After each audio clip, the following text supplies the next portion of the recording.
किस स्ट्रेटजीज करना चाहिए, किस तरीके से करना चाहिए, है ना। या जैसे आप एकदम गड्ढे में थे, मैं बोलूँगा, जैसे बलिया से आए, फिर टेस्ट सीरीज दी, पढ़ने की इच्छा भी नहीं थी, धीरे धीरे शुरू किया, तो ऐसे भी बहुत होंगे। मतलब मुझे ऐसा लग रहा है 20 लाख में से 10 लाख तो ऐसा ही है। नहीं सर, पढ़ने से लोग को डिप्रेशन नहीं आता। हम किसी चीज़ के लिए सर इतना मेहनत कर रहे हैं, हर दिन एक समान नहीं होता हमारा। हम गए पेपर देने, टेस्ट देने, कोई टेस्ट मेरा खराब हो गया, सर डिप्रेशन आना स्वाभाविक है। हम इंसान इतना है, और 2 महीने में पढ़ लेंगे पूरा, और पढ़ के वो पास भी होंगे। लेकिन सर सिर्फ कॉन्फिडेंस का खेल है। कभी ऐसा हुआ कि रोना आया हो सिलेक्शन से पहले? नेक्स्ट ईयर आया था सर। पढ़ना तो पड़ेगा भैया, पढ़ना पड़ेगा। कितने घंटे पढ़ना पड़ेगा सर मैंने पूरे ईयर कभी भी 9 या 10 घंटे ज़्यादा नहीं, 9 घंटे ज़्यादा, लेकिन रोज और इनका एक एक्सट्रीमिस्ट पड़ेगा एनाटॉमी में हेड में 2 या 2.5 महीने का होगा सर। वो जितना बड़ा है ना सर, उतना बड़ा फिजिक्स केमिस्ट्री बायो नहीं है। नीट का शेड्यूल बताया कि सुबह उठो और बायो पढ़ लो 2 लेसन, पूरा दिन अपना फिजिक्स पे केमिस्ट्री पे दो, और सोने से पहले फिर बायो पढ़ लो, और जितना PYQ हो सके लगाओ। Hello NEET aspirants. तो यार लगभग 40-45 डेज बचे हुए हैं, और इस समय आप कुछ चीज़ों का बड़ा शिकार हो रहे होंगे। डिप्रेशन आ रहा होगा, स्टडी समझ में नहीं आ रही होगी, रोज टाइम टेबल शेड्यूल बना रहे होगे, लेकिन समझ में ये नहीं आ रहा होगा कि यार स्टार्ट कहाँ से करें। इतना सिलेबस है, 360 डिग्री पढ़ना है, सारा का सारा पढ़ना है, तभी सिलेक्शन होगा, अदरवाइज नहीं होगा। बायो में 360 में से 360 लाने के भी सपने होंगे, बट यार स्ट्रेटेजी कौन बताएगा। सिर्फ बायो से तो सिलेक्शन होना नहीं है, फिजिक्स केमिस्ट्री में भी आपको 90% स्कोर करना पड़ेगा, तब जाके कॉलेज मिलेगा यार, बिकॉज इस बार बहुत ज़्यादा कंपटीशन होने वाला है। तो यार आज हम फिर एक पॉडकास्ट के साथ में हैं, हमारे साथ में हैं सौरभ, है ना। सौरभ बलिया से बिलोंग करते हैं, अभी GSVM के छात्र हैं। तो ये अपनी पूरी जर्नी बताएंगे। एक गांव से बिलोंग करते हैं, पूरी कहानी इनकी बहुत इंटरेस्टिंग, बहुत रोचक है। करीब 5 साल इन्होंने ड्रॉप किया हुआ है। मुझे तो लगता था ड्रॉपर्स का सिलेक्शन नहीं होता है, लेकिन 5 साल ड्रॉप करने के बाद सिलेक्ट हुए हैं, तो इट्स मीन कि जितने ड्रॉपर्स हैं उनके लिए बहुत अच्छी एक लर्निंग स्ट्रेटजी हो सकती है। और इसी के साथ शुरू करते हैं। तो सौरभ, मोस्ट वेलकम हमारे चैनल पे। Thank you sir. ड्रॉप किया है, इस हिसाब से भी सीनियर हो, है ना। पहली चीज तो ये, दूसरा कॉलेज में हो तो ऐसे भी सीनियर हो। तो बहुत सारे जूनियर्स हैं जो चैनल पे आपको देख रहे हैं, यस सर। या ये वीडियो देखेंगे, आपकी जर्नी से इंस्पायर हो गए। जी सर। मुझे बताओ कि कहाँ से बिलोंग करते हो, फैमिली बैकग्राउंड कैसा है, किसकी चॉइस थी, मतलब बाय डिफॉल्ट डॉक्टर बनने वाले हो, या आपकी चॉइस थी, आपके फादर की चॉइस थी, किसकी थी? सर मैं बलिया से बिलोंग करता हूँ। बलिया में एक गांव है जयप्रकाश नगर। एक्चुअली वो गांव सबसे अंतिम गांव है यूपी का। मतलब वहां से यूपी खत्म और बिहार वहां से बिहार के 2 स्टेट स्टार्ट होते हैं, 2 जिला स्टार्ट हो जाते हैं। हाँ, कौन सा? एक छपरा और एक आरा। तो अब आप ऐसा करो, अपना इंट्रोडक्शन भोजपुरी में दो। सर हमारा नाम सौरभ कुमार सिंह है, और सर हम बलिया से बिलोंग करेंगे। और बलिया में जो गाँव हटे, वो गाँव 3 जिला में आवेला, बलिया, छपरा, आरा। हम बलिया में रहे नहीं, हमारे घर के आगे छपरा हटे और पीछे आरा जिला हटे।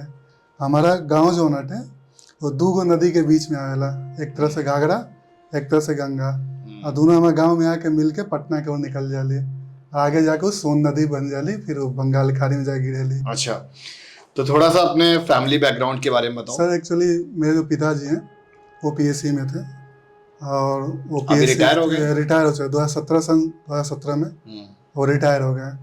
और लेकिन तब से मैंने मतलब प्रिपरेशन स्टार्ट किया था नीट का, उसी साल से। कौन सी ईयर से स्टार्ट की थी? 12th कब किया था?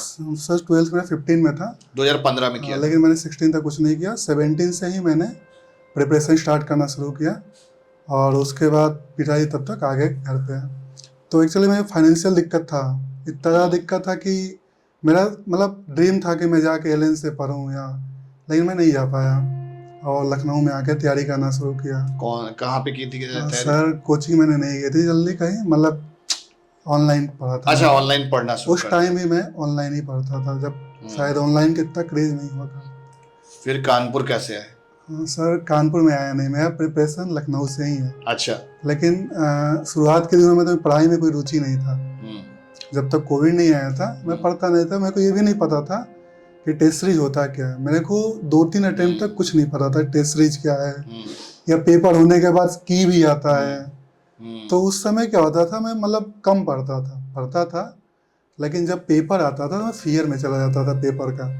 कैसा क्योंकि फियर? फियर इस चीज़ का सर कि मैं कभी टेस्ट नहीं दिया, मेरे को कुछ नहीं आइडिया था क्या पूछा जाने वाला। तो फियर ये आता था कि इतना सारा सिलेबस कैसे कवर करना। तब तो नीट होता नहीं होगा। हाँ, क्या कौन सी सीपीएम नहीं सर, नीट ही होता था। हाँ। 17 में सीपीएमटी को खारिज कर दिया गया था। अच्छा, पीएमटी खत्म हो गया था। हाँ, वो 17 से नीट स्टार्ट हो गया था। 17 से नीट स्टार्ट हुआ था, ठीक है। एआईपीएमटी था, एआईपीएमटी ने टेक ओवर कर लिया। पैटर्न चेंज हुआ होगा, उससे भी दिक्कत हुई। नीट शायद 19 में आया था। हाँ। फर्स्ट बार 19 में हुआ था। 19 में, राइट। उसके पहले पीएमटी जितने होते थे स्टेट को, वो सारे आपने वो भी दिए हुए हैं ना? नहीं दिए नहीं है सर, उसी साल खत्म कर दिया गया। अच्छा, लास्ट ईयर था मतलब कि सरकार स्टेट गवर्नमेंट को ये था कि जिसको जाना है जाए, नहीं जाना है अपना कराए। तो यूपी गवर्नमेंट ने आईपीएमटी अपने को मर्ज कर लिया था। ओके। और 19 में पूरा नीट ने हैंड ओवर कर दिया। जब नीट पहली बार दिया, हाँ सर, 19 में दिया था। तो सर फीलिंग मतलब 15 दिन पहले पढ़ना छोड़ देता था। जैसा मेरे साथ 3 साल हुआ। और मेरे पेपर ऐसे ही जाके देता था। सिलेक्शन कौन सी स्टेज में आके हुआ? बता रहा हूँ सर, 19 में मेरे नंबर जो थे अच्छे आए थे, मतलब नंबर मेरे इंक्रीज कर रहे थे। लेकिन इतना मेरे को पता था पेपर देने से पहले ही मैं सेलेक्ट नहीं होऊंगा, क्योंकि फील हो जाता सर अंदर से। फिर जब कोविड आया, हाँ, कॉन्फिडेंस के साथ कोई काम करो, अगर होना होता है तो पता चल जाता है, नहीं होता है तो भी पता चल कॉन्फिडेंस ही नहीं था। रिजल्ट इंसान के पास ही होता है सर। जब पेपर देते हैं ना हम लोग, तभी वो हो जाता है। तो सर जब 19 में कोविड आया, ऑनलाइन कोचिंग्स और विस्तार हुए, तब मतलब न्यू लाइट्स वहाँ पे लखनऊ में न्यू लाइट्स की कोचिंग तो नहीं है, लेकिन टेस्ट सीरीज वहाँ होता है। हम लोग ने उस साल टेस्ट सीरीज ज्वाइन किया न्यू लाइट का, और तब फर्स्ट टाइम मैंने 500 क्रॉस किया। और उसी ईयर 20 में मतलब मेरे को बीएमएस मिला बांदा से। ठीक है। हाँ, मैंने बांदा में बीएमएस लिया, 2 साल मेरा बीएमएस भी हुआ, लेकिन मैं फिर भी नीट के लिए तैयारी करता रहा। अच्छा, कॉलेज में रह के तैयारी करते रहे सर? हाँ, ऐसा ही कुछ समझिए, कॉलेज में था मतलब, या तो गया नहीं, मतलब इट्स मैंने एक एडमिशन बैकअप के तौर पे रख ली सीट को। सेम, क्योंकि बहुत बच्चे करते हैं ऐसा, बिकॉज यूपी में एनओसी मिल जाता है, कोई बॉन्ड कंडीशन नहीं है। बॉन्ड और भी कुछ ऐसे बच्चे भी देख रहे होंगे जैसा सेम केस आपका है। एक कॉलेज सिर्फ यूपी में पीएचयू, जहाँ पे बॉन्ड है बीएमएस करने, वो सेंट्रल यूनिवर्सिटी इसलिए है, स्टेट के कॉलेज में कहीं पे नहीं है। बाकी नहीं तो एमबीबीएस से बॉन्ड है। हाँ, छोड़ने पे। और वो 1-2 तरह का बॉन्ड है। बांदा के बाद फिर जो है कैसे? सर बांदा के बाद हुआ ये कि मैं बांदा के बाद हुआ है, बांदा में एडमिशन कब लिया? फरवरी में सर 21 में हम लोग का एडमिशन हुआ था। अच्छा, क्योंकि 1 साल लेट हुआ था एडमिशन। कोविड में लिया, मतलब कोविड के बाद वाले ईयर में लिया था, लेकिन वो 1 साल लेट ही चल रहा था सेशन। तो फरवरी में लिया था हमने, और हमें याद है सितंबर में 13 सितंबर को पेपर था नीट का, तो हम गए ही नहीं। और उस साल सर मेरे नंबर थे 583, और तब मैं मतलब कि यही न्यू लाइट का टेस्ट सीरीज दिया था और कंटिन्यूसली देता था और पढ़ता था, सिर्फ सेल्फ तब भी था। तो फायदा क्या हुआ टेस्ट सीरीज से? फायदा ये हुआ ना कि जो एक फियर था मेरे को कि मैं नहीं निकाल सकता। देखो, 2 चीजें हैं। एक तो आप, हर एक दूसरा बच्चा उस पेपर से नहीं डरता है। जैसे मैं हूँ, जब मैं अपनी स्टडी कर रहा था तो मुझे पेपर से कभी डर ही नहीं लगा आज तक। क्यों सर? आपका शायद प्रिपरेशन अच्छा? नहीं, प्रिपरेशन भी अच्छा नहीं रहता था, क्योंकि कभी मार्क्स की एक्सपेक्टेशन हम लोग ज़्यादा नहीं रखते थे, बैक बेंचर्स की लिस्ट में थे। तो मुझे लगता था कि हम क्लास में उतनी एफिशिएंसी के साथ पढ़ते थे तो मुझे वही याद रहता था। तो मुझे कभी फियर नहीं हुआ इस चीज़ का कि हमारे एग्जाम में कितने आएंगे, और हम मार्क्स बता देते थे कि हमारे कितने आ रहे हैं। ये चीज़ है। तो हर एक बच्चे का अपना अलग अलग कंसर्न होता है। ये फियर तो आपका खत्म हो गया। मतलब टेस्ट सीरीज से क्या, मतलब स्कोरिंग इंप्रूवमेंट हुई या टीचरों से बेनिफिट हुआ, क्या फायदा हो गया? सर टेस्ट सीरीज से मतलब मैक्सिमम चीजें इंप्रूव होती है स्टूडेंट के। पहला तो फियर, मतलब कि वो पैटर्न एक पता, फियर वाला पार्ट क्लियर हो गया, पैटर्न हो गया। और पैटर्न सर जो नए नए तरह के क्वेश्चन आते हैं, जैसे 19 में हुआ ये था कि बहुत सारे सिंपल क्वेश्चन आ गए थे एज कम्पेयर टू 18 और 17। फिर 20 में ये हुआ कि और तो हर साल ही सिंपल आता है, सिंपल होता चला गया।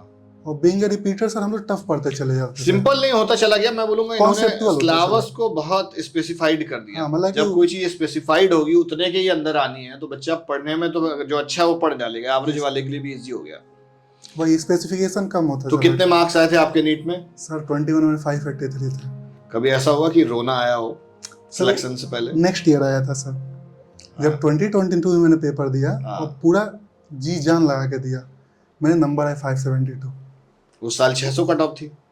595 थी सर। 595 थी, जैसे यूपी की 595 थी। उस साल मैं पेपर देते ही मैं आया रूम पे, मेरे को पता चल गया था मैं नहीं हो रहा, क्योंकि मेरे बायो मेरा खराब हो गया था, क्योंकि बहुत ज़्यादा लेंदी पेपर और छांटने वाले क्वेश्चन आ गए थे। तब मैं 3 दिन अपने रूम से नहीं निकला। नहीं, जैसे इतना सिलेबस हो जाता है ना, क्योंकि मैं इंजीनियरिंग बैकग्राउंड से आता हूँ, इतना सिलेबस 360 की बायो, उसके बाद फिजिक्स, फिर केमिस्ट्री, 720 का इतना बड़ा, मतलब मुझे लगता है कि इतने स्कोरिंग का कोई भी एग्जाम नहीं होता है। जो जेई का होता है तो वो भी 300 नंबर का होता है, उसी चीज पे आ रहा हूँ। तो ये 720 नंबर का होता है। इतना बड़ा जो पेपर आता है, बड़ा इजी होता है, हम इस बात को मानते हैं, बट एक्यूरेसी कैसे इंप्रूव करते हो? वही बता रहा हूँ। उसके बाद जब मेरा नहीं हुआ तो मैं मूड बना लिया था, मेरे को बीएमएस करना है, मेरे को इसमें पढ़ना है नहीं, वापस चले जाएंगे काम। तब मेरा एक दोस्त था, उसने कहा कि तुमने अभी पूरा नहीं दिया अपना, तो मैं क्या करूँ? उससे पूछा। कौन दोस्त था, उनका नाम बताओ। गौरव वर्मा। अभी वो प्रिपरेशन करे, वो नहीं, उसका नहीं हो पा रहा। उसका नहीं हो पा रहा है, वो कर रहा है। लेकिन उसने कहा कि मतलब कि तुम जो है ना अपना, उसने मेरे को शेड्यूल बताया कि सुबह उठो और बायो पढ़ लो 2 लेसन, क्योंकि तुम एज ए रिपीटर तुमको चीजें आ रही हैं, तुम्हें सीखना नहीं है। पूरा दिन अपना फिजिक्स पे, केमिस्ट्री पे दो, और सोने से पहले फिर बायो पढ़ लो, और जितना पीवाई की हो सके लगाओ। तब मैं सब चीज छोड़ दिया और यही चीज फॉलो किया, और एक टेस्ट सीरीज लिया था न्यूलाइट का। कितने रुपए का? सर हम लोग को 4,000 का पड़ा था, 1 रुपया डिस्काउंट नहीं हुआ था, बल्कि हम लोग जुड़े थे 2-3 साल से जुड़े थे सर से, लेकिन डिस्काउंट नहीं मिला था। नहीं, लेकिन जब पेपर दिया हमने तो सर उस साल मेरे को, मतलब उससे हमें याद है सर, हमने 15 क्वेश्चन जो फिजिक्स के थे हमने सिर्फ टिक किया था। अच्छा, इतना प्रैक्टिस खराब हो गया था हम लोग का। कभी ऐसा हुआ कि बहुत डिप्रेशन आया हो बीच में? हमेशा होता है सर। क्यों होता है ये वैसे? सर क्यों नहीं होगा, इतना वास्ट। काम को लेके मुझे कभी डिप्रेशन नहीं, काम को लेकर नहीं, पढ़ने से लोगों को डिप्रेशन नहीं आता। हम किसी चीज के लिए फिर इतना मेहनत कर रहे हैं, हर दिन एक समान नहीं होता हमारा। हम गए पेपर देने, टेस्ट देने, कोई टेस्ट मेरा खराब हो गया, सर डिप्रेशन आना स्वाभाविक है, हम इंसान ही तो हैं, हमारे इमोशन नहीं आएंगे हमारे तो जाने कितने खराब हुए, मेरी वैक्स लग गई, मुझे कभी डिप्रेशन सर नहीं आया। हम लोग सर बीइंग एक कॉलेज में आने के बाद ना वो नहीं आते, क्योंकि वो सर हैबिचुअल हो जाता है इंसान। नहीं, स्कूल में भी ऐसा मेरे साथ में रहा। लेकिन सर रिपीटर होने के बाद डिप्रेशन आपको आता था, मैं ये बात मानूं, है ना? यस सर, डिप्रेशन आता था। तो जैसे अभी आपका सिलेक्शन हो गया है गवर्नमेंट कॉलेज में, जीएसवीएम में हो ना अभी? जी सर। तो आप मेरे को ये बताओ कि क्या स्ट्रेटेजी ऐसी रखनी चाहिए, क्या ऐसी स्ट्रेटेजी होनी चाहिए कि बच्चे का सिलेक्शन हो जाए जिसका नहीं हो रहा है? बिकॉज आपकी सिचुएशन पे बहुत सारे बच्चे होंगे, ढेरों बच्चे होंगे। मैंने लास्ट टाइम काउंसलिंग किया, मुझे लग रहा है 590 से लेके 610 के बीच के बहुत बच्चे थे। सर हमेशा रहते हैं, बल्कि ये भी तो उनको क्या स्ट्रेटेजी क्या अपनाना चाहिए? आपकी लर्निंग क्या रही उस पे? सर जो पढ़े है ना वो, और 590 कोई जा रहा है, तो यानी उसे चीजें आ रही है। 2-3 क्वेश्चन का ही उसका बात था, ऐसा नहीं था वो सिलेक्शन काबिल नहीं था।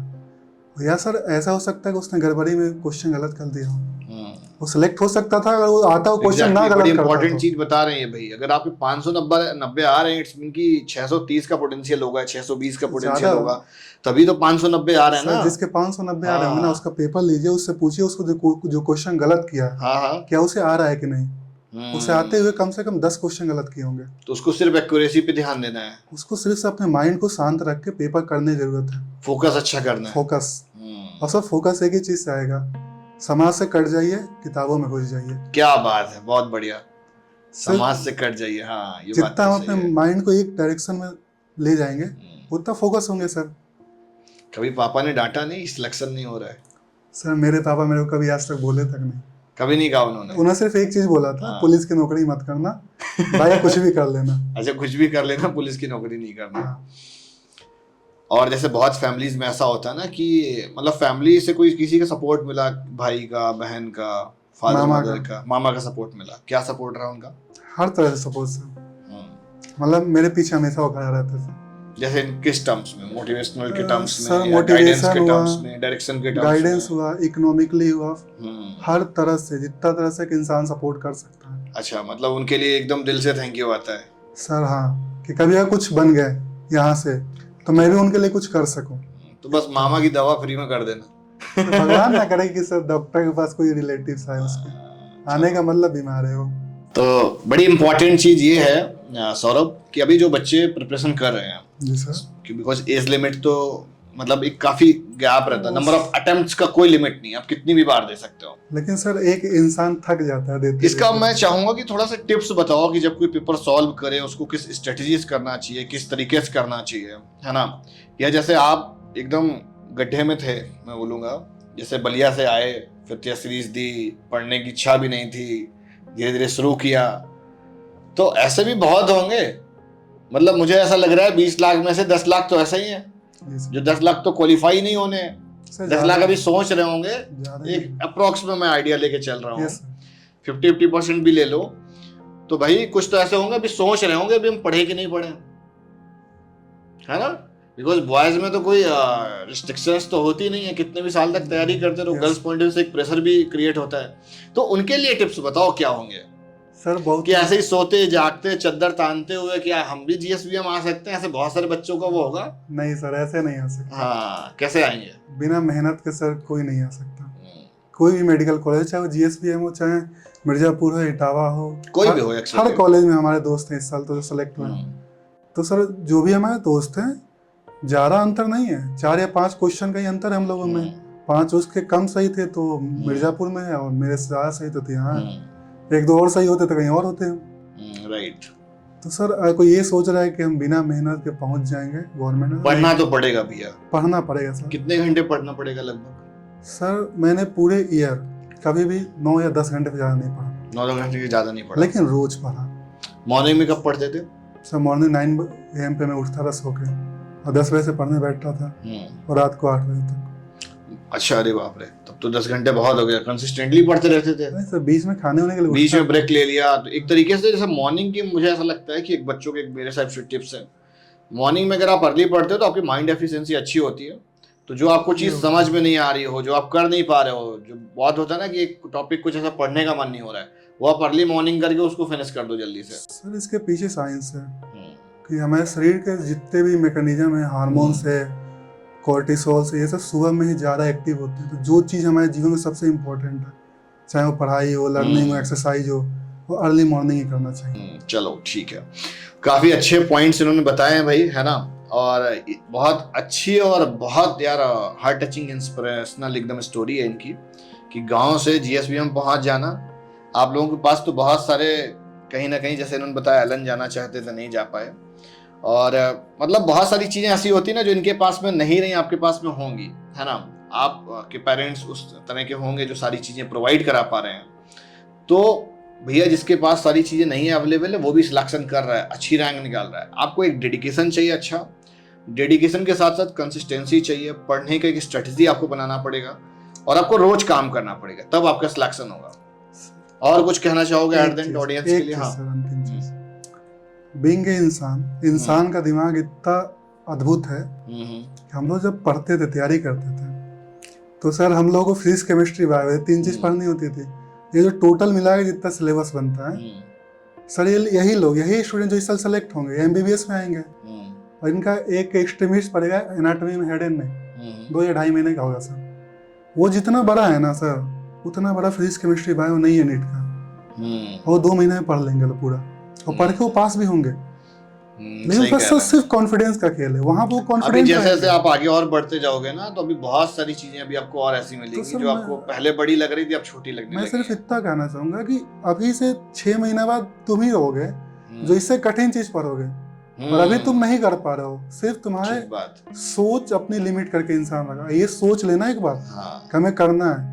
क्राइटेरियाज हम ही डिफाइंड करते हैं ना सर, हम डिफाइंड करते हैं। 45 दिन इनके लिए बहुत है सर, और ये एक बार सोच लें तो अभी से 0 से स्टार्ट करके शायद बहुत अच्छा। तो यार एक इम्पोर्टेंट चीज, जिसके सिलेक्शन होते होते रह गए हैं ना, तो वो जरूर कमेंट करें अपनी स्कोरिंग, प्रीवियस ईयर अगर ड्रॉपर वगैरह हो तो एक बार कमेंट करके बताओ। Thank you so much Saurabh, काफी कुछ बात करके चीजें क्लियर हुई, है ना। मुझे भी 2-3 चीजें नहीं पता चली हैं, है ना, और इसी तरीके से मुझे भी सीखने को मिलता रहता है। और मैं चाहूंगा कि अगला पॉडकास्ट हम तब करेंगे जब बच्चों के सिलेक्शंस हो जाएंगे, हमारे पास कुछ ऐसे और नमूने होंगे, है ना। और अगर आपको इन फ्यूचर GSVM मिलता है तो भाई सौरभ को रीच आउट कर लेना, ये आपको मिलेंगे, वहाँ पर हॉस्टल वगैरह अरेंज करा देंगे, ठीक है सर। इजीली मिल जाता है, इसलिए मिल जाता है, उसमें कुछ दिक्कत नहीं रहती है, हॉस्टल अवेलेबिलिटी है। फिर भी रैगिंग वगैरह नहीं होने देंगे, है ना सर? रैगिंग इलीगल है, रैगिंग भी नहीं होती है हमारे कॉलेज में नहीं। अच्छा चलो ठीक है।